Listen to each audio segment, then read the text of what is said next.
A Bíblia é o livro mais lido da história, repleto de histórias incríveis e revelações divinas. Mas nem tudo está claro.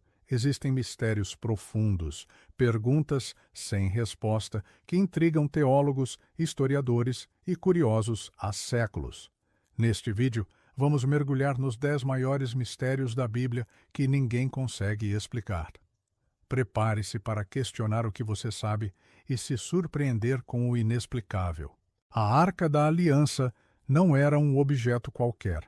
Ela simbolizava a presença real de Deus, guardando as tábuas dos 10 mandamentos, a vara de Arão e o maná. Mas depois da destruição do Templo de Salomão pelos babilônios, em 586 a.C., a arca simplesmente some da história bíblica. Surgiram várias teorias. Ela pode ter sido escondida por sacerdotes em algum lugar secreto antes da invasão, protegendo-a da destruição. Existe uma tradição muito antiga que afirma que a arca está guardada até hoje na igreja de Santa Maria de Sião, na cidade de Aksum, na Etiópia. Mas ninguém, além do guardião oficial, pode vê-la, o que levanta muita dúvida.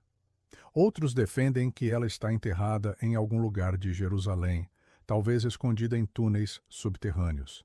A verdade é que ninguém sabe ao certo.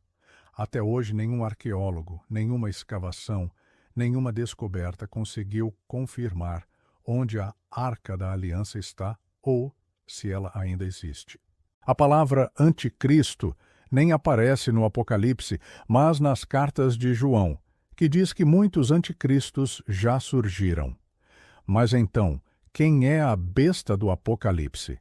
E quem é o homem da iniquidade que aparece em 2 Tessalonicenses? É a mesma pessoa? Um sistema maligno global? Ao longo da história, vários nomes já foram apontados como sendo o anticristo de sua época. Nero, Napoleão, Hitler e, claro, políticos modernos. Mas ninguém sabe exatamente quem é ou se já apareceu. No livro de Apocalipse, capítulo 11, surgem duas figuras enigmáticas, conhecidas simplesmente como as duas testemunhas. Elas profetizam por 1260 dias, fecham o céu, transformam água em sangue e, após serem mortas, ressuscitam e são arrebatadas para o céu. Quem são elas? Existem várias teorias. Elias e Enoque, os únicos que nunca morreram. Elias e Moisés, pelos milagres semelhantes e por aparecerem na transfiguração de Jesus, ou são simbólicas, representando a igreja ou a lei e os profetas.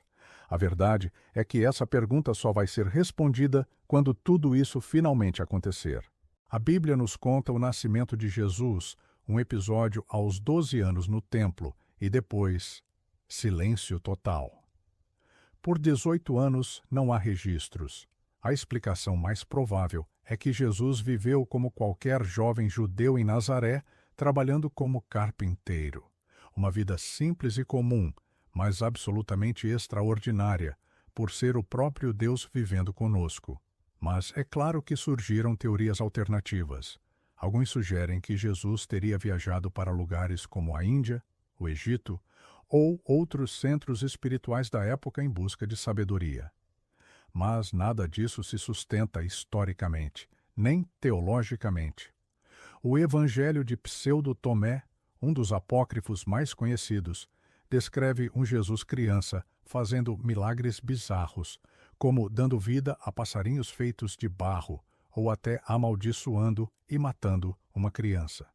Mas esse Jesus dos apócrifos não tinha a maturidade e compaixão do Jesus que conhecemos.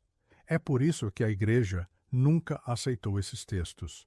Os evangelhos não registraram essa fase, porque ela não era o foco. A missão de Jesus não era ser um mestre espiritual desde criança, mas sim viver uma vida humana completa em obediência até o momento certo de iniciar seu ministério. No Novo Testamento, o apóstolo Paulo menciona um problema que o incomodava profundamente. E para que eu não me exaltasse com grandeza das revelações, foi-me dado um espinho na carne, mensageiro de Satanás, para me esbofetear. Mas perceba, Ele nunca disse o que era exatamente esse espinho. As teorias sobre o que seria esse espinho são muitas e algumas são bem diferentes entre si. Pode ter sido uma doença física, talvez epilepsia, problemas sérios de visão, enxaquecas ou até malária. Ou talvez alguma luta espiritual ou psicológica, como ansiedade ou depressão. Ele poderia se culpar por ter tirado a vida e perseguido irmãos em Cristo antes da sua conversão. Ou talvez esse espinho fossem as perseguições constantes que ele vivia, sendo preso, açoitado, apedrejado e rejeitado. O fato é que Paulo não quis deixar claro o que era, e talvez isso seja intencional. Talvez Deus quis que fosse assim, porque de algum jeito esse espinho se torna uma metáfora universal. Cada um de nós sabe o que é carregar um espinho na carne, algo que te humilha, que te lembra da sua dependência total de Deus. E é exatamente isso que Paulo conclui. O poder de Deus se aperfeiçoa na fraqueza. Poucos temas geraram tanto debate e confusão quanto esse. O milênio de Apocalipse 20.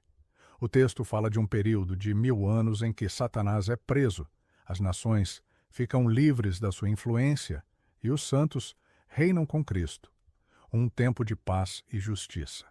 Mas aí vem outro grande mistério. Deus permite que Satanás seja solto de novo para enganar as nações. O texto, infelizmente, não responde o porquê. Ele simplesmente descreve o que vai acontecer. Uma última rebelião, o juízo final, e então o ápice da história, o novo céu e nova terra. A pergunta é: por que, após 1000 anos de paz e a presença de Cristo, a humanidade ainda se rebelaria? As opiniões sobre o milênio se dividem. É literal, ou seja, 1000 anos reais, cronológicos aqui na Terra, com Jesus reinando de forma visível, ou é simbólico, representando um longo período de avanço do Evangelho? Talvez só no final da história a gente descubra exatamente quem está certo. Um outro grande mistério da Bíblia aparece logo nas suas primeiras páginas. Segundo Gênesis, Deus plantou um jardim no Éden e colocou lá Adão e Eva. O texto descreve um rio que saía do Éden e se dividia em 4 braços: Pison, Gion, Tigre e Eufrates. E é aqui que o mistério começa de verdade. O Eufrates e o Tigre a gente conhece, estão até hoje cortando o atual Iraque. Mas onde ficam o Pison e o Gion? E mais ainda, onde estava o próprio Jardim do Éden? Teorias nesse caso também não faltam. Tem quem acredite que o Éden ficava na própria Mesopotâmia. Outros apontam a região da Armênia, lá perto das nascentes desses rios. Já algumas tradições judaicas mais místicas dizem que o Éden não está mais nesse mundo físico, foi simplesmente retirado da nossa dimensão e agora existe num plano espiritual, invisível para nós. E claro, há também quem diga que o dilúvio destruiu tudo, apagou qualquer rastro físico desse paraíso. O fato é, até hoje ninguém o encontrou. Apesar de muitas teorias, estudos, buscas e até expedições arqueológicas, nenhuma descoberta confirmou a localização do Jardim do Éden. E o mistério continua. Depois do cativeiro assírio, lá no século 8 a.C., aconteceu algo que deixa até hoje teólogos e historiadores curiosos. As 10 tribos do Reino do Norte de Israel simplesmente desapareceram da história. Sério? Elas simplesmente somem do mapa bíblico. E aí que surge a pergunta que atravessa gerações: o que aconteceu com elas? Ninguém sabe ao certo. Alguns creem que elas foram assimiladas por outros povos, misturaram-se, perderam sua identidade e deixaram de existir como grupo. Outros acreditam que migraram para regiões distantes, desconhecidas, e ficaram preservadas por séculos. Esse mistério ficou tão grande que até hoje surgem movimentos que juram ser descendentes dessas tribos perdidas. Mas a resposta mais simples, e que a maioria dos historiadores acredita, é que as tribos simplesmente perderam a sua identidade e que muitos se refugiaram em Judá. Curiosamente, O próprio Novo Testamento deixa pistas de que, no futuro, Deus vai reunir todas as tribos de Israel. Todas, inclusive essas que parecem ter sumido da história. As tribos perdidas de Israel continuam sendo um dos maiores mistérios da Bíblia. Falando de milagres, poucos da Bíblia são tão grandiosos e, ao mesmo tempo, tão misteriosos quanto esse. No meio de uma batalha, Josué faz uma oração que, convenhamos, é bem ousada. Sol, detenha-te sobre Gibeão, e tu, lua, sobre o vale de Aijal. E, para surpresa geral, o sol parou, a lua parou. O dia simplesmente se prolongou até Israel vencer a guerra. Mas aí vem a pergunta que não quer calar. Como isso foi possível? Deus literalmente parou a rotação da Terra sem gerar tsunamis, terremotos e um apocalipse geológico? Ou foi um fenômeno local, tipo uma percepção sobrenatural dos que estavam lá? Um milagre que afetou apenas como eles experimentavam o tempo e não necessariamente o movimento dos corpos celestes? Ou, quem sabe, foi um milagre tão fora da nossa compreensão, tão além das leis da física, que nem faz sentido tentar explicar com lógica humana. O fato é, o texto não dá detalhes, só afirma uma coisa bem clara. Nunca houve dia como aquele, nem antes, nem depois. Um evento único e, até hoje, esse continua sendo um dos milagres mais inacreditáveis e misteriosos da Bíblia. Talvez esse seja, sem exagero, o mistério mais controverso de todo o Antigo Testamento. Em Gênesis 6, aparece um texto que até hoje gera mais perguntas do que respostas. Ora, naquele tempo havia gigantes na terra, e também depois, quando os filhos de Deus possuíram as filhas dos homens, as quais lhe deram filhos, estes foram valentes varões de renome na antiguidade. E o resultado dessa união, aparentemente, o surgimento dos Nefilins. Agora nos perguntamos, quem eram afinal esses filhos de Deus? As interpretações são basicamente três: anjos caídos, ou seja, seres celestiais que se relacionaram fisicamente com mulheres humanas, gerando uma linhagem híbrida bizarra. Descendentes de Sete, membros da linhagem piedosa que se misturaram com a linhagem rebelde de Caim, ou reis e governantes antigos, já que filhos de Deus era uma expressão usada para nobres poderosos. E os Nefilins? Eram literalmente gigantes enormes, uma raça híbrida de seres celestiais com humanos, ou uma metáfora para homens extremamente poderosos, violentos e dominadores? A verdade é que o debate nunca chegou a um consenso. Esse mistério continua em aberto. Talvez Deus tenha deixado assim de propósito, só para lembrar que nem tudo na Bíblia se encaixa de forma simples. Sem dúvidas, esse é um dos episódios mais estranhos de todo o Novo Testamento. Jesus encontra um homem possesso por uma legião de demônios, e no meio daquele confronto tenso, os demônios fazem um pedido inesperado. Manda-nos para os porcos para que entremos neles. E, para surpresa de qualquer pessoa, Jesus permite.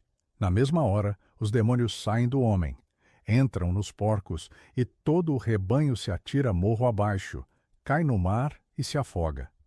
Mas aí vem a pergunta: por que Jesus deixou isso acontecer? As respostas variam bastante. Foi uma maneira de tornar visível o poder destrutivo dos demônios, uma ilustração dramática do livramento espiritual que aquele homem recebeu. Ou talvez um ato simbólico, uma declaração contra aquela cidade que, mesmo vendo o milagre, preferiu pedir que Jesus fosse embora por questão de dinheiro. De qualquer maneira, o texto não explica. Jesus simplesmente permite, sem comentários. E aí sobra para nós, leitores, ficarmos nos perguntando até hoje o porquê. A Bíblia, com toda a sua clareza e revelações, também nos apresenta mistérios profundos que desafiam nossa compreensão. Eles nos lembram da grandiosidade de Deus e que há coisas que ainda estão além do nosso entendimento. Mas o mais importante é a mensagem central. Deus está no controle, mesmo nos maiores mistérios. Se você ficou fascinado com esses segredos, eu te convido a conhecer minha plataforma com mapas mentais e videoaulas sobre todos os livros da Bíblia. É um material completo que vai te ajudar a entender as Escrituras com clareza e profundidade. E ainda vem com vários bônus especiais. O link para adquirir está aqui na descrição. E antes de sair, aproveita para assistir o vídeo que está aparecendo aí na sua tela. Até a próxima!